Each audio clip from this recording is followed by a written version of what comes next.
추석 연휴 잘 보내고 계신가요? 추석 때 아마 안 가는 친구들도 많을 거예요, 그죠?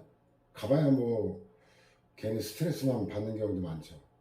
뭐 이번에는 꼭 학교 가니? 뭐 이런 질문들, 그죠?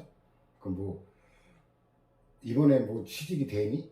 뭐 결혼은 뭐 언제 가니? 뭐 이런 식의 그 친척들이 이제 툭 던지는 질문들이 그냥 의례적인 말이지만 상처가 되는 경우도 많죠, 그죠? 그래서 저는 뭐 그냥 쉽게 대꾸하고 말았어요. 요한이 이번에 뭐 꼭 학교 하는 거냐? 예. 뭐 아니 많은 거지 뭐 법적 책임을 물을 것도 아니고 그냥 쉽게 그냥 시원하게 대답하면 돼요. 뭐 그 장가는 언제 가냐? 뭐 사귀는 여자 있습니다. 뭐 있든 없든 알 바 아니죠. 그렇게 해서 만나면 그렇게 가볍게 털어보는 게 좋아요. 어차피 뭐 의례적으로 한 말인데 내가 가슴에 담아봐야 나만 상처죠, 그죠? 그래서 저 같은 경우는 그냥 쉽게 그랬어요. 그냥 시원시원하게. 아니 말고.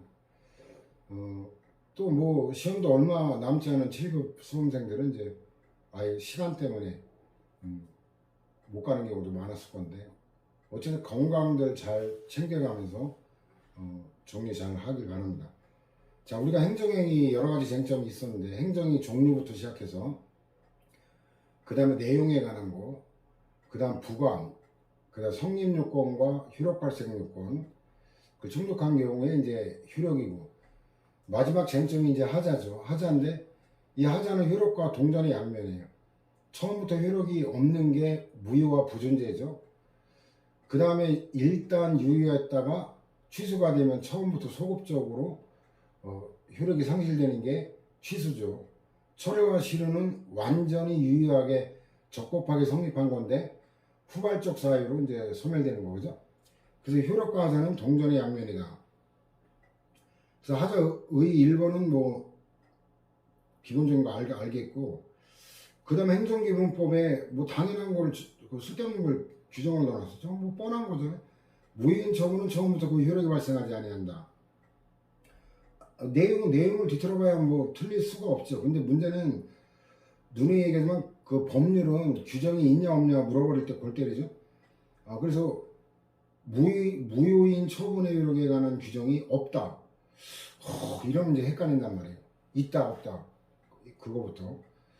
근데 그 효력에 관해서만 규정해 있지 구별 기준에 관한 학설 판례가 치열하게 대립되는 그거에 관한 규정이 없다는 것도 유념해야 되는 거고 처분의 위법은 말 그대로 처분별로 판단되는 거고 왜냐면 처분별로 독립된 거기 때문에 위법 사유도 독립적으로 판단한다라는 거예요. 다른 처분의 위법 사유는 그 다른 처분의 위법 사유가 되는 거지 말 그대로 그와 관계없는 이 처분의 위법 사유가 되지는 않는다는 거예요. 다만 예외가 있죠. 하자승계가 인정되면 적법했던 게 선행행위 하자를 물려받아 위법이 되는 경우 있죠. 선행행위 구속력의 예외 이게 하자승계하고 똑같은 얘기죠. 이론이 다른 거지 내용은 똑같죠. 인허가가 의제되는 경우 이럴 때는 예외다라는 건데 자 판례도 마찬가지죠. 행정처분에 있어 여러 개의 처분 사유 중에 마찬가지 이건 논점은 조금 다른 거구나. 일부가 적법하지 않다고 하더라도 다른 처분 사유로서 처분의 정당성이 인정되는 경우에는 처분을 위법하다고 할 수 없다. 이게 당연한 거예요. 중요한 거는 이거는 중요한 게 아니라 주의할 거는 이거는 아까 본문에 있던 거는 처분이 2개 이상을 전제로 한 거죠. 처분이 2개 이상 다른 처분일 때 위법 사유는 각각 별개의 것이다라는 거고 여기는 한 개의 처분에 있어 처분 사유가 여러 개 있을 때 얘기해요. 그 중에 처분 사유의 일부가 인정이 안 되더라도 다른 처분 사유로서 정당성이 인정될 때는 적법이다라는 거죠. 논점이 조금 다른 건데 관련해서 여기다 분류를 해놨는데 그 다음에 문제가 된 처분 이것도 뭐 당연한 거예요. 이전의 절차, 이 처분 자체의 절차가 아니라 이전의 절차인데 해당 처분의 사전 절차가 아니면 하자가 아니다. 이것도 3번하고 논리가 일맥상통하죠. 그죠? 광화권을 허가할 때와 채광계획을 인가할 때 고려하고 비교 형량할 공익가사에 관한 여러 사정들이 구체적 내용에서 서로 다름에도 광화권 설정허가 처분의 위법성, 이 광화권 설정허가 처분이죠. 그 다음에 또 다른 처분, 채광계획 인가, 이것도 처분이죠. 그죠? 말 그대로 이거 인가죠. 채광계획, 이게 기본적 법률행위고, 고려해야 할 요소들을 이유로 광화권 설정허가 처분이 위법하다고 판단한 원심 판결은 잘못이다라는 거죠. 자, 그 다음에 무효와 취소의 구별 실익에 관한 건데, 이거는 뭐 해당될 때 다 다루니까 일단은 여러분에게 맡기고 넘어갑니다. 무효와 취소의 구별 기준에 관한 건데, 중대 명백설이 그것도 이제 외견상이죠. 속까지 들여다보면 안 돼요. 겉으로 딱 볼 때. 그것도 두 번 봐도 안 되죠. 일견, 한 번 봤을 때 명백한 것만 인정하겠다. 굉장히 뭔가 좁다라는 감각으로 이해하면 되죠. 이게 30이라고 107에서 인용했던 거죠. 그 둘 다 동시 충족돼야 되는 거죠. 둘 중에 하나만 못 갖춰도 취소 사유가 되는 거고. 명백성 판단 기준은 법 지식이 가장 낮은 평균적 일반인을 기준해. 따라서 무효 사유 인정 범위가 가장 좁다라는 거. 국민은 이게 위법인지 적법인지 알지 못해요. 근데 그걸 기준한다. 그 다음에 외견상 일견 명백이, 이건 조사 의무서를 부정하는 거죠. 조사할 필요가 있다는 거는 외견상 일견 명백이 아니에요. 겉으로 딱 한 번 봤을 때, 위법이다. 이거는 조사할 필요조차 없는 거를 얘기하죠. 그럼 조사할 필요가 있다면 외견상 일견 명백한 게 아니다라는 얘기죠. 그 다음에 뭐 공익과 사익을 조화시키기 위해서 그렇다는데 제가 볼 때는 별 신통치도 않아요. 그 다음 신뢰보호 원칙의 적용 영역, 너무 쉽게 무효로 만들면 신뢰보호 원칙이 위반되니까 그렇다는데, 이것도 이론적으로 말하면 뭐냐면 수익적 행정을 너무 쉽게 무효화시키면 신뢰보호 원칙 위반이죠. 근데 침입적 행정을 무효화시키면 신뢰보호하고 관계가 없잖아요. 오히려 국민에게 유리한 거니까. 그죠? 논리적으로도 이건 제가 볼 때는 중대명백설은 문제가 많아요. 이게 지네들이 그냥 놓은 거라고 제시하는 건데, 근데 치명적인 문제는 뭐냐면 명백한 하자인지 아닌지가 자명한 게 아니다라는 거예요. 이게 주관적이라는 거예요. 그러니까 그때그때 명백한 거 아니냐?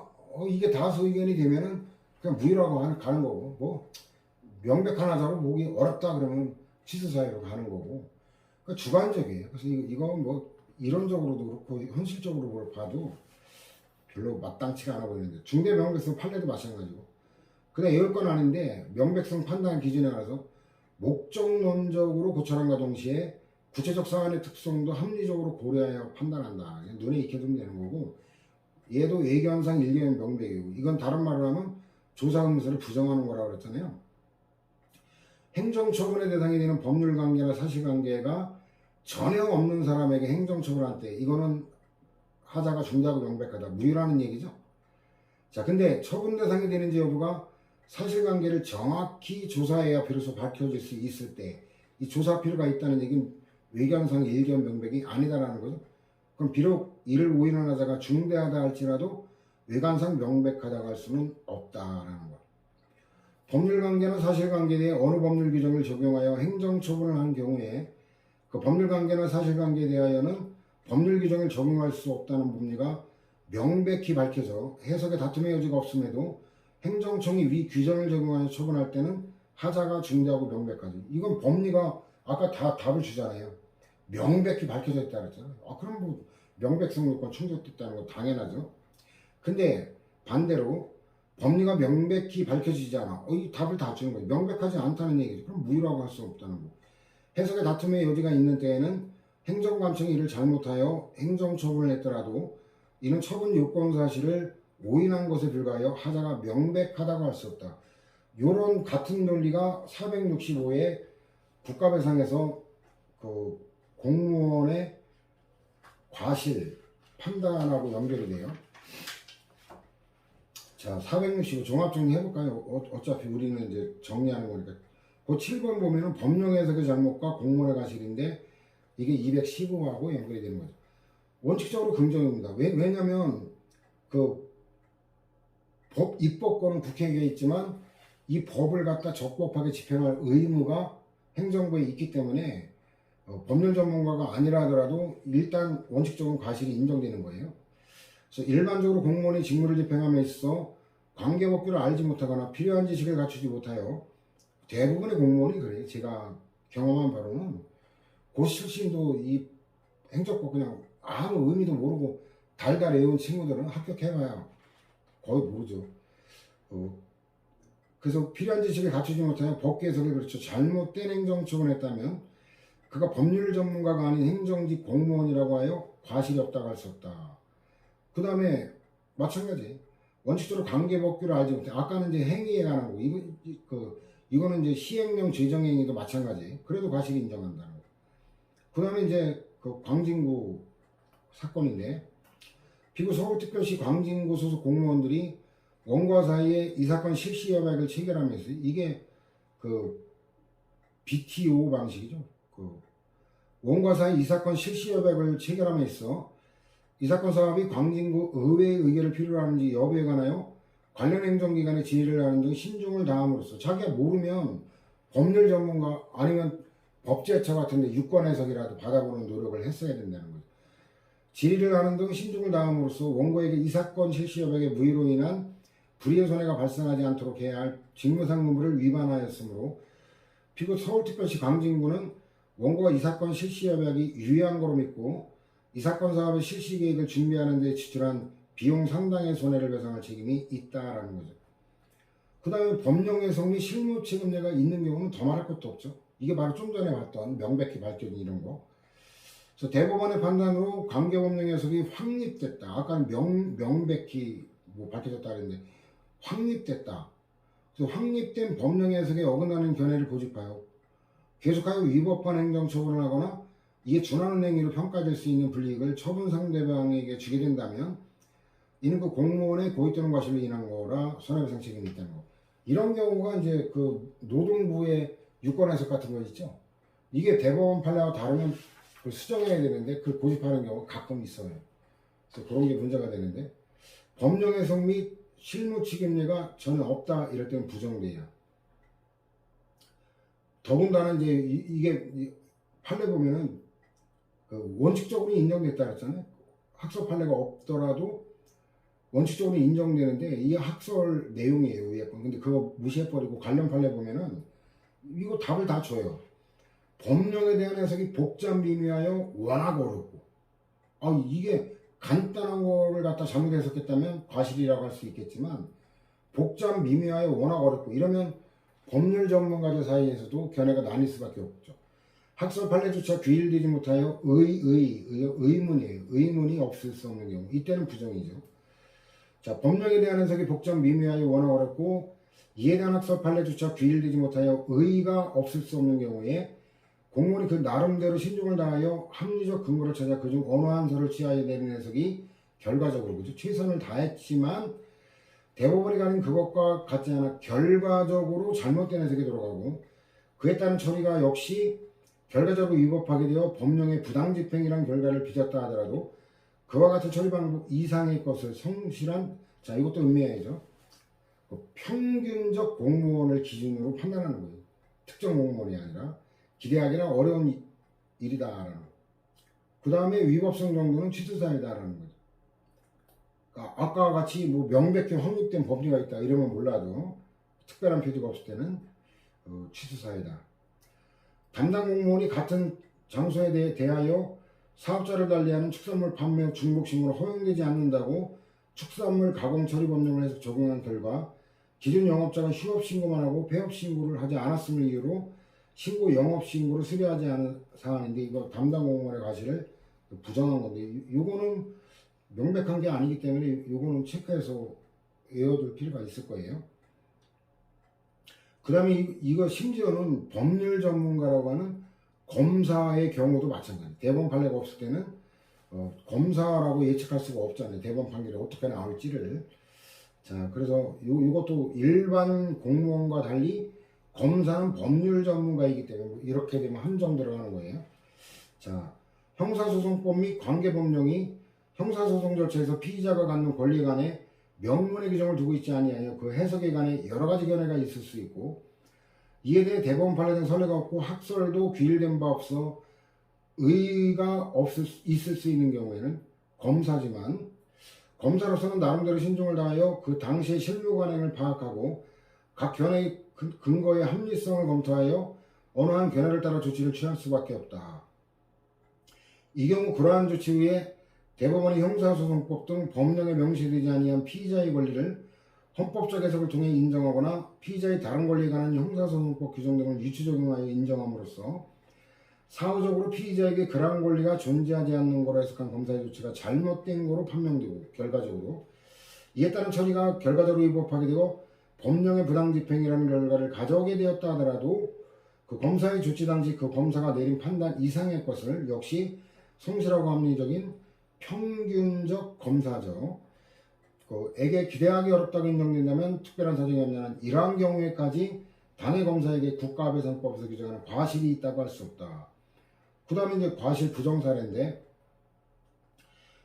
한국철도공사법 부칙 7조의 규정에 의하더라도 공무원 신분을 계속 유지하고자 하는 자에 대해 그 의사에 따라 계속 공무원 신분을 유지한다거나 철도청장이 이들을 철도공사 직원으로 임명하지 못하도록 하는 규정이 없을 뿐만 아니라 공무원 신분을 계속 유지하고자 하는 자의 처리 방안에 관해서도 아무런 규정이 없고 부칙인 2항은 1항과 달리 공무원 신분을 계속 유지하는 자를 제외한 철도청 직원을 철도공사의 직원으로 임명한다고 규정하고 있어서 공무원 신분을 계속 유지하고자 하는 자 중에서 공무원 신분을 계속 유지하는 자를 선별할 수 있는 것처럼 해석할 여지를 두고 있으므로 문헌상의 의미가 반드시 명확하다고 하기도 어렵다. 그래서 망인 등의 의사대로 공무원 신분을 계속 유지하게 하더라도 철도청 직제 폐지로 인해 망인 등은 과언이 될 것이 명백하고 이렇게 되면 직권 면직되는 거예요.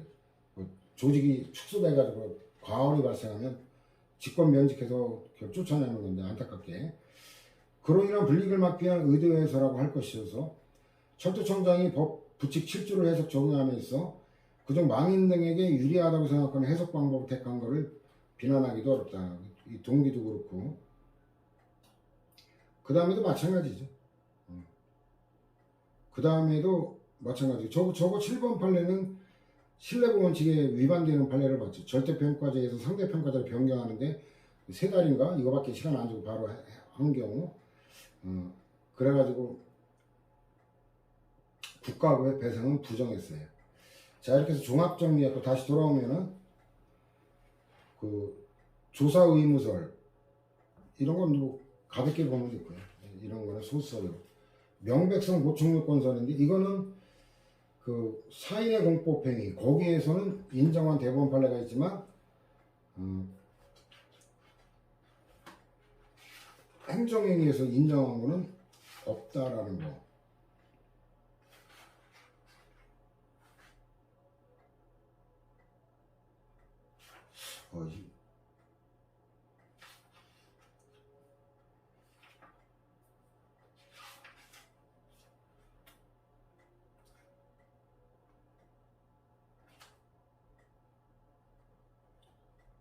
그게 107에서 그 사인공법행위 하자유력 요게 예외적 명백성 보충 요건으로 체한 판례도 있다는데 이게 215하고 216하고 연결되죠.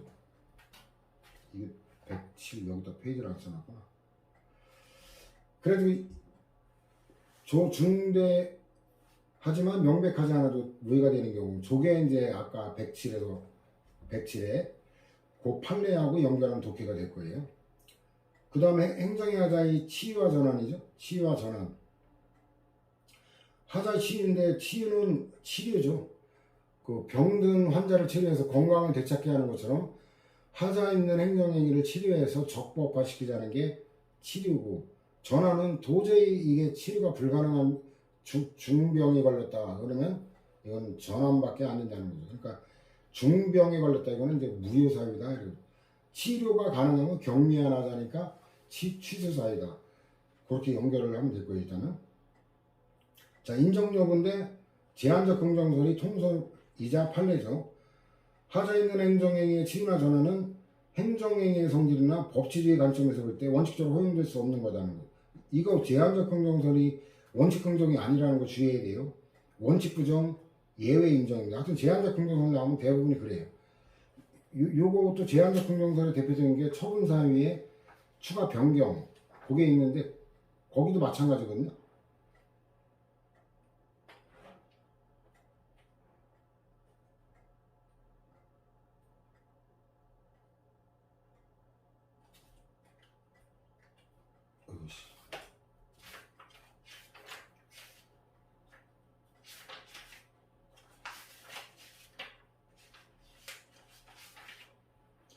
690에 보면 그게 216하고 그 위에 1번 보면 제한적 긍정설이 이게 216하고 똑같아.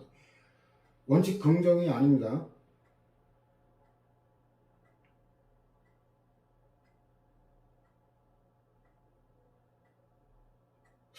아니, 내가 착각을 했네. 이거는 그냥, 이거는 그냥, 그, 이례적으로, 그냥 제한된다라는 거예요. 이 원칙 부정, 그게 아니네, 이거는. 행정처분 취소소송에 있어서는 실질적 법치주의와 행정처분의 상대방인 국민에 대한 신뢰보호라는 견지에서 처분 당초의 처분 사유와 기본적 사실관계에 있어서 동일성이 인정되는 한도 내에서만 새로운 처분 사유를 추가하거나 변경할 수 있고, 기본적 사실관계와 동일성이 전혀 없는 별개의 사실을 들어 처분 사유로서 주장하면 허용되지 아니하며, 법원으로서도 당초 처분 사유와 기본적 사실관계 동일성이 없는 사실은 처분 사유로 인정할 수 없다. 그래서 대부분이 이제 원칙 부정, 예외 인정, 제한적 범위 이건데, 이게 이제 그 이례적인 계열이네. 690하고.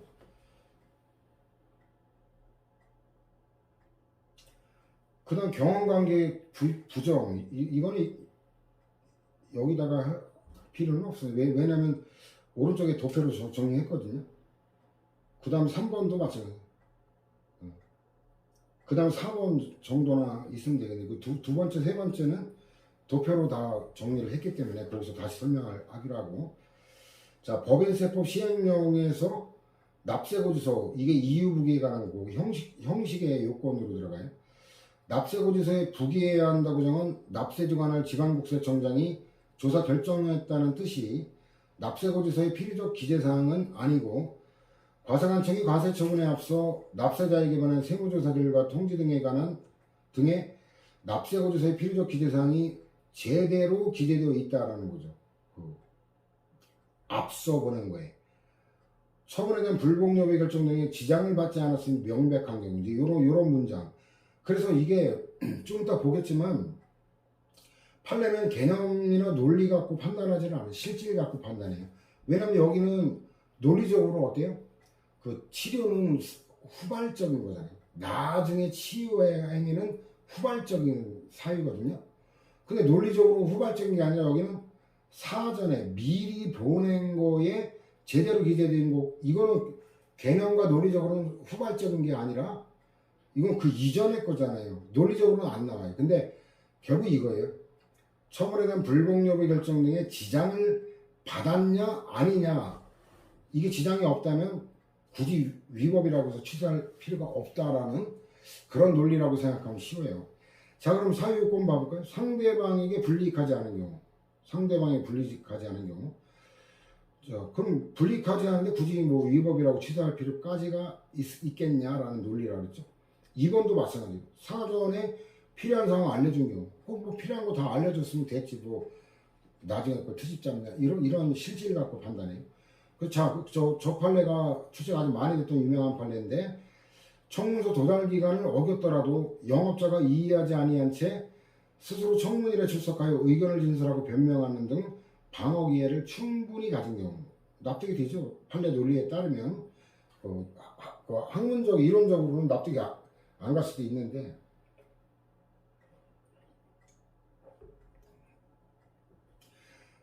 단체협약에 규정된 여유기간을 두지 않고 징계여부 사실을 통보했으나 피징계자가 징계위원회에 출석하여 통지 절차에 대한 이의 없이 이것도 충분한 소명을 한 경우, 뭐 1, 2번 같은 맥락이죠.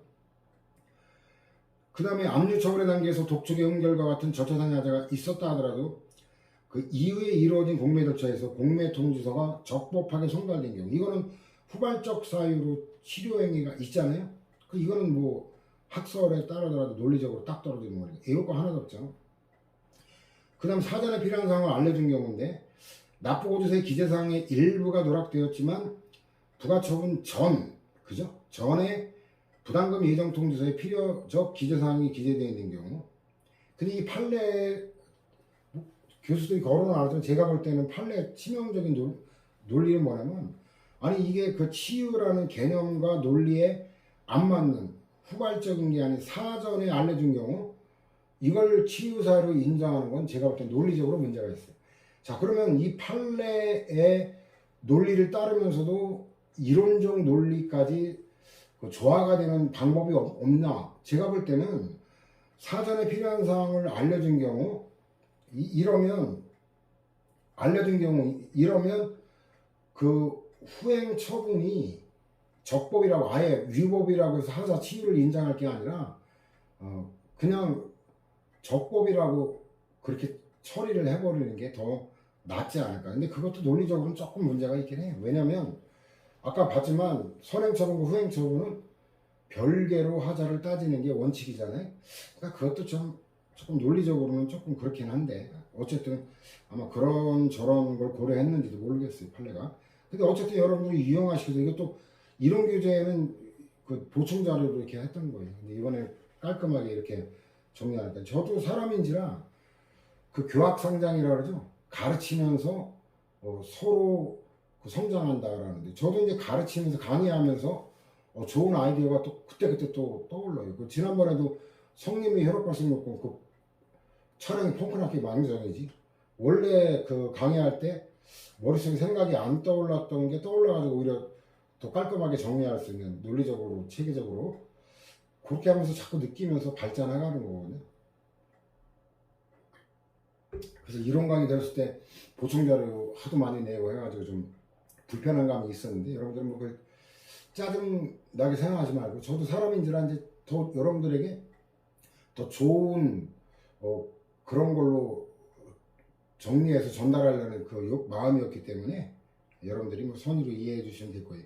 아이씨 진작 좀 그렇게 했어야지. 맞죠. 근데 저도 사람인데 더군다나 이런 분류는 어떤 교수 교과서에도 없는 거예요.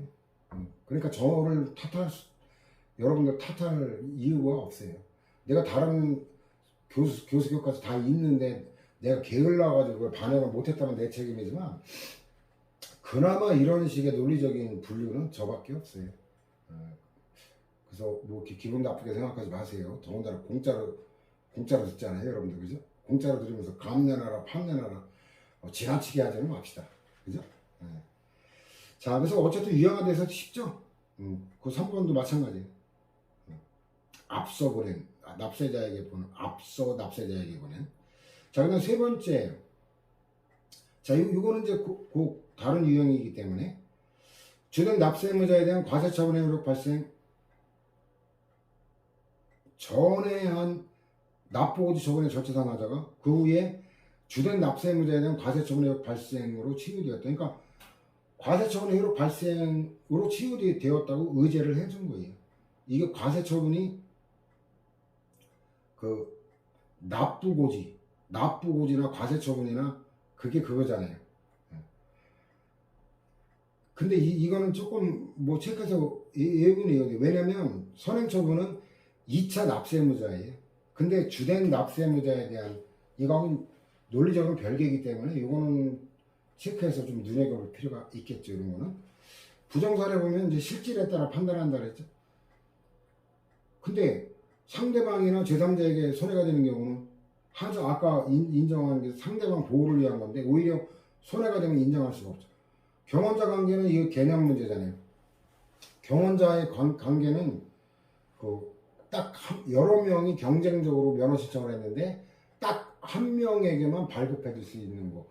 이게 바로 경원. 여러 명이 신청했는데 다 내줄 수 있다면 이건 경쟁 관계가 아니죠. 그러니까 예를 들어 보면 딱 한 명에게 발급하니까 예를 들어 지금 그 경쟁자 중에 그 면허를 발급했는데 이게 위법이에요. 이게 위법이면 이거 취소가 되면 어떻게 돼요? 그 다음 순위자에게 면허를 발급해 줘야 되는 거예요. 근데 이걸 하자 치유를 인정해 버리면 그 이순위자의 권리를 침해하게 되는 문제가 생기죠. 경험 관계가 뭔지 개념을 알면 이순위자에게 불이익하게 된다, 침해가 된다는 걸 알 수 있죠. 치유를 인정하면 개발부담금 납부 의무자로서는 위법한 처벌에 대한 가상금 납부금을 부담하게 되는. 그러니까 원래 잘못된 게 이게 취소되면 소급적으로 소멸되니까 이자를 안 내도 되잖아요. 근데 이걸 갖다 적법한 거로 소급표거든요. 치유의 효과도. 소급표를 인정해버리면 이때부터 안 낸 기간 동안 전체 이자를 더 많이 내게 되니까. 그 다음에 주택재개발정비사업조합 설립추진위원회가 주택재개발정비사업조합 설립인가 처분의 취소소송에 대한 1심 판결 이후에 정비구역 내 토지 등 소유자의 4분의 3을 초과하는 조합 설립 동의서를 새로 받은 경우, 이렇게 되면은 재개발을 원하지 않는 조합원들의 권리를 침해하게 되는 문제가 생기죠. 그 다음에 행정청의 치유나 보완 행위가 전혀 없는 경우. 근데 요거는 이거는 조금 외워야 돼. 이거는 큰 번호 갖고 안 돼요. 왜냐면 아까 왼쪽이 어때요? 불이익하지 않은 경우는 치유나 보완 행위가 없어도 인정하잖아요. 그런 논리에 이건 또 일관성이 없어요. 왜냐면 1번 보면 납세무자가 부과되어 있는 세금을 자직 납부했다면 불복할 의사가 없는 거잖아요. 그런데 이거 치유되지 않는다. 이건 이럴 수밖에 없어요. 그 다음에 환지 변경 처분 후에 이의를 유보하며 이것도 불복하지 않겠다는 거니까. 그 다음에 세 번째 거는 뭐냐면 이건 괜한 트집이에요. 행정청이 시정조치 및 과징금 납부 명령에 불복하여 이의 신청을 하면서 뒤늦게 판매가격 합의 부분에 대한 의견을 제출하는 거예요. 그러니까 이거는 뭐예요? 이거는 안 내어도 돼요. 왜냐면 과징금 납부 명령에 불복했잖아요. 불복했는데 뒤늦게 문제 제기를 했다는 거, 이걸 핑계로 시효가 인정됐다고 주장한 건데 이건 엉뚱한 주장이에요. 전혀 승복한 것도 아니고. 그래서 세 번째 건 안 내어도 되고.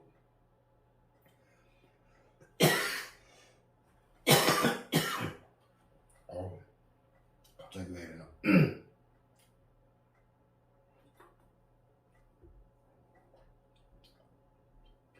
그 네 번째 것도 안 내어도 돼요.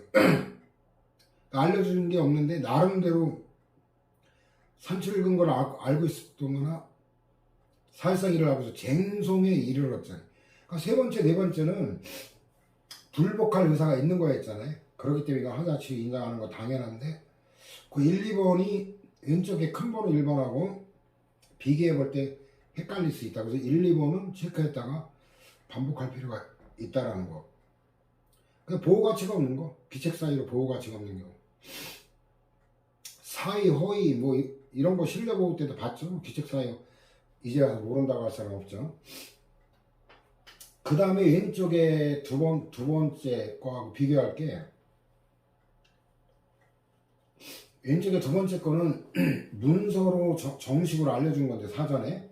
근데 여기는 사전에 알려준 건데 그 사실상 알려준 경우. 그래서 이게 비교하라고 제가 밑줄을 쳐놓은 거고. 그 다음에 이제 처분청이 처분 이후에 추가한 새로운 사유를 못해요. 이건 사유예요. 사유. 처분의 이유를 못한 거지 치유행위가 아니잖아요. 그래서 이거는 뭐 그 해석이 가능할 거예요. 자, 그 다음에 대상인데 아까도 얘기했죠. 경미한 질병만 치료할 수 있고 중병에 걸린 건 전환할 수밖에 없다. 그 다음에 내용은 제외된다는 거. 그 다음에 그 방역무일 때 치료되는 건 아니다. 이건 판례도 마찬가지죠. 관련 판례를 묶을 걸 그랬나? 그 다음 환지처분협정에 새로운 환지 절차를 밟지 않고 한 환지병역처분 무효나 이유는 다 이해와 똑같아요. 그래서 이런 것도 출제가 좀 됐던 판례들인데 무효란 말 다 나오고 출제가 되니까 뭐 외울 것도 없어요. 가능식인데 골때려요. 이게 행정소송 단계 안 된다는 거는 명확해요.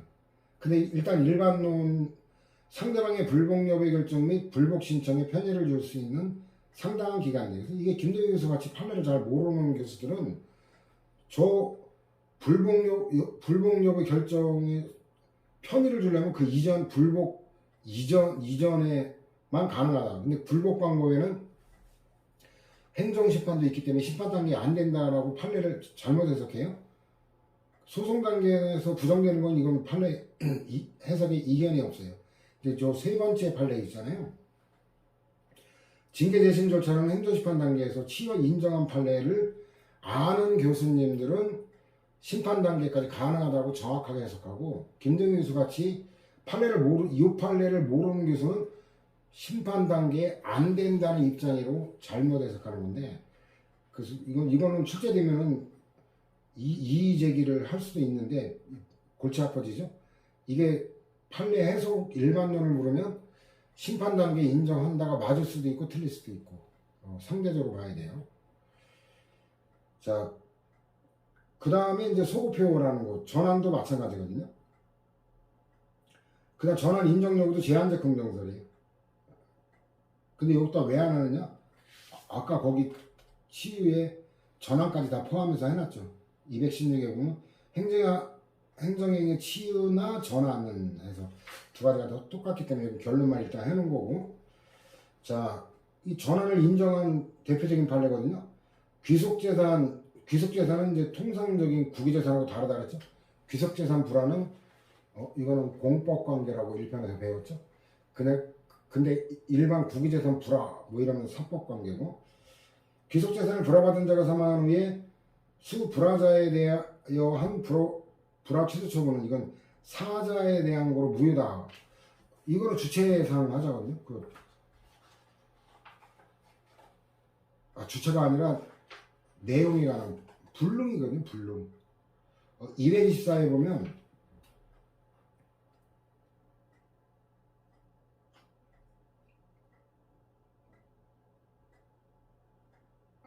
인용해봐요. 헛방이네. 그 법률상 불능이 있죠. 근데 인에 대한 불능인데 이건 이론서에는 판례 없는 것도 해놨는데 여기는 판례만 해놨기 때문에 거기 없네. 하여튼 사자에 대한 거는 이거는 아까 판례 저거를 사자에 대한 거 무라는 걸 해놓고 그랬나?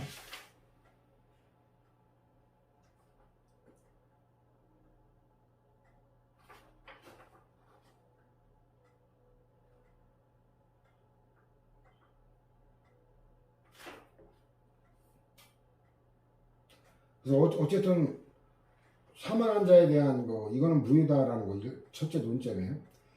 근데 취소 처분을 수불화자의 상속인에게 송달한 때에는 송달 시에 상속인에 대해 다시 그 불화 처분을 취소한다는 새로운 행정 처분을 한 거다. 그러니까 전환 행위가 따로 있는 건 아니에요. 그냥 새로운 처분이 그 전환 처분으로 의제를 한 거죠, 그죠?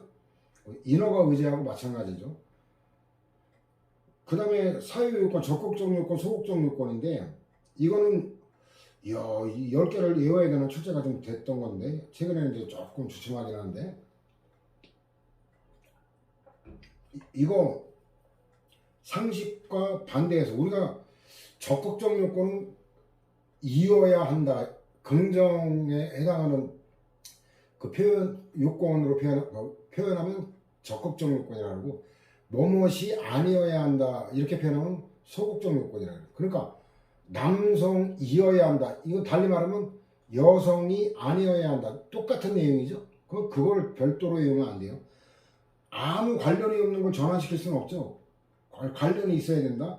이거를 뭐라고 표현하면 요건 목적어가 사이에 실질적 공통성이 있을 것. 그 다음에 처분청과 절차 형식이 동일할 것. 그 다음에 아까 제한적 긍정설. 상대방에게 불리한 거 안 된다 그랬잖아요.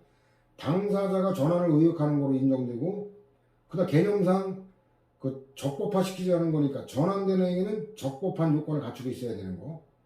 그 다음에 행위의 중복을 회피하는 의미가 있어. 이게 취지에서 나오는 거고. 그 다음에 처분청과 절차 형식이 동일하고, 그러면 전환되는 행위는 적법 요건을 갖추면 전환이 행정청의 의도에 명확히 반하지 않는 것과 연결이 되잖아요. 명확히 반하면 전혀 엉뚱한 거를 갖다 실질적 공통성이 없거나 뭐 처분청이 달라지거나 이럴 때는 반하는 거니까 1, 2, 3번을 달리 말하면 1번으로 되죠.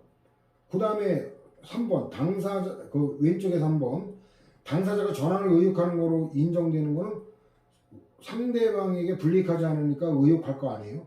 제3자의 이익을 침해하지 않은 거. 그 다음에 4, 5번 정도 외우면 되는 거예요. 결국은 생각을 해볼 거예요.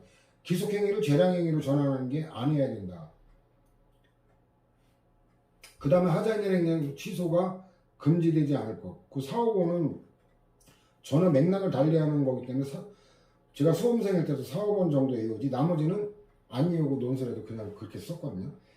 자, 그 다음에 전화는 의제되는 거지만 얘도 독립된 행정이다. 우리가 인허가 의제 때 바로 봤잖아요. 의제는 법령에 따라 의제되는 거지 의제행위가 별도로 있는 건 아니지만 그러나 법적으로는 의제된 인허가도 독립된 처분으로 보잖아요. 그거하고 논리가 똑같은 거란 말이죠. 자, 볼까요?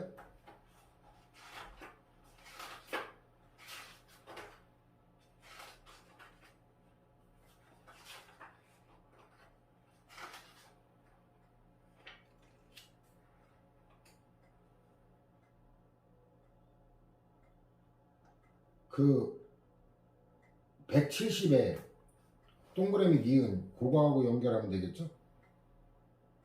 그 219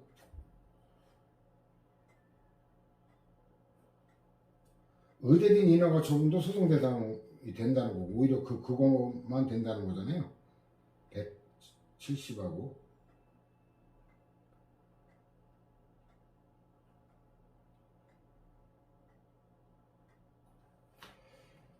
자, 그 다음에 얘는 치료가 안 되는 무효인 것만 가능하다. 휴가 소급표죠. 얘도 이미 사망한 자를 제3채무자로 표시한 압류 및 전부 명령이 있었다 하더라도 제3채무자의 표시를 사망자에서 그 상속인으로 경정하는 결정이 있고 경정 결정이 확정되는 경우에는 당시 압류 및 전부 명령 정본이 제3채무자에게 손달된 때 소급하여 이것도 소급표를 인정하잖아요.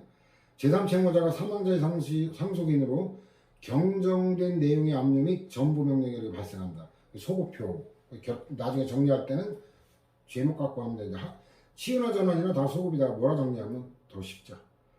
하자 승계인데 이제 원래 권리구제가 안 되는 걸 예외적으로 인정하죠. 논의의 전제는 왜 안 되느냐를 생각하면 너무 쉬워요.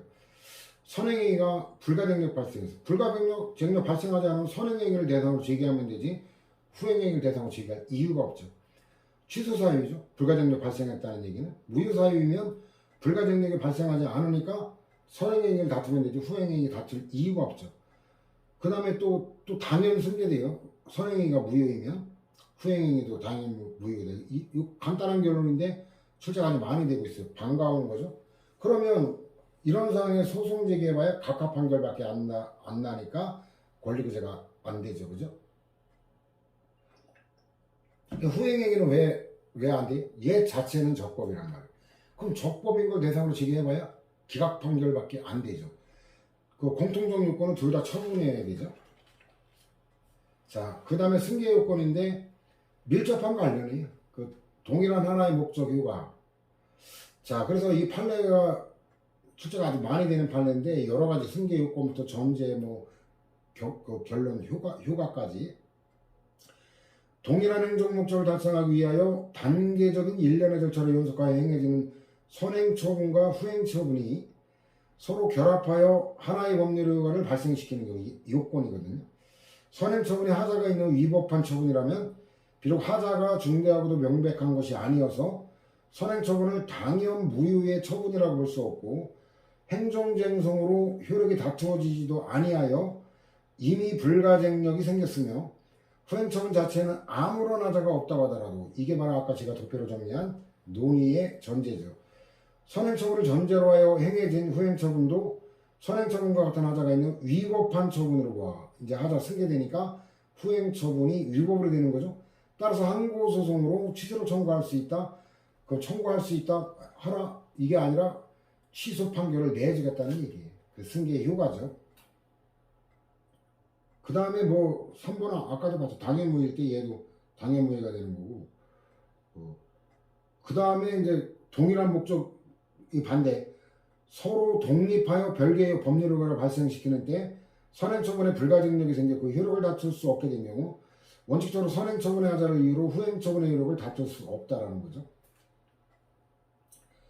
그 다음에 예외적인 경우죠. 이것도 문장 잘 봐야 돼. 이게 근데 판례가 그 하자 승계론이 주류적 판례인데 선행행위의 후행에 대한 그 구속력 이론을 받아들인 판례도 있거든요.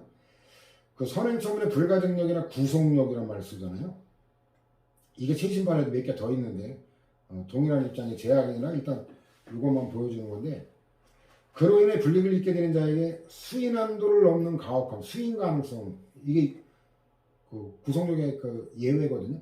그 결과가 당사자에게 예측 가능한 것이 아닐 때는 구속력의 예외가 인정되니까 후행행위를 다툴 수 있다라는 거예요. 선행처분의 후행행 처분에 대한 구속력은 인정될 수 없다.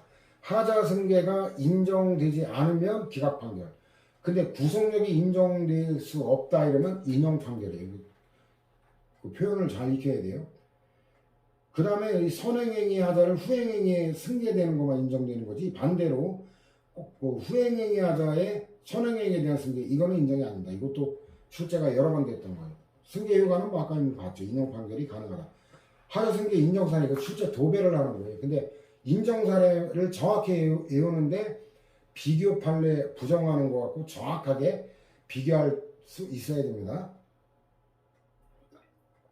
첫째가 강제집행 상호간인데 그 의무부가 하명하고 강제집행관은 부정됩니다. 예가 딱 하나 있어요. 그래서 일단 그 대집행 절차 상호간인데 이것도 순서 외워야 돼. 경고해야죠. 경고, 계고. 경고 무시하면 그 최후통첩에 대집행 영장에 의한 통지. 이 최후통첩 무시하면 실력행사, 대집행 실행. 그 다음에 비용 납부 명령. 그 다음에 강제중지조처 상호간 독촉과 체납처분인데 체납처분 압류매각 청산 입에 줄줄 나오면 돼요. 근데 밑에 부정 의무부가 강제집행조처 상호간 이게 부정이잖아요. 근데 그 예외가 또 하나 그 기타 있어. 밑에 기타 2번 있죠. 안매장 분묘 개장 명령이잖아요. 명령 의무부가 계고인데 이거 생으로 외워야 돼. 이건 뭐 논거가 아무것도 없이 유일한 거기 때문에 외워야 될 거고 다시 올라가면 공시지가 관련인데 이거는 그 밑에 부정되는 거하고 비교를 해야 돼요. 개별 공시지가와 과세처분지 정확히 외워야 돼요. 근데 이거 별개 목적의 가임에도 인정한 거고 또 표준지와 그 수용 재결까지만 되지 개별 공시지가 이거 더 이상 불복하지 아니한 경우는 인정 안 된다는 거 이거 별도로 알아둬야 될 거고 이것도 표준지와 그 수용재개 이게 정확히 외워야지. 표준지와 개별토지가격 개별공시지가 조세부가 여기는 부정됩니다. 그 다음에 시험 이렇게 하면 되죠. 시험 안매장 분묘 귀속재산 기준지가 친일 반면족행위 뭐 이게 핵심적인 거 이거 빼고 출제될 수 없으니까. 그 다음에 또 음미할 건 뭐냐면 근로복지공단의 산재보험 사업 종류 변경 결정 이게 최신 판례인데 저게 처분이다라는 게 판례 평석에도 나올 정도로 유명한 판례예요. 이 사업 종류가 변경되면은 그에 따른 산재 보험 요율이 달라져요. 그렇기 때문에 권리의무의 직접적 변동을 초래하는 거다라는 논건데 이거는 특수한 사안이에요. 그 행정절차법에서 정한 처분 절차를 준수함으로써 사업자에게 방어권 행사 및 불복의 기회가 보장될 때는 된 경우는 그때 불복했어야 되기 때문에 이거 인정 안 합니다. 근데 보장되지 않을 때는 이때는 억울하니까 예외적으로 인정해서 구제를 허용한다는 거죠.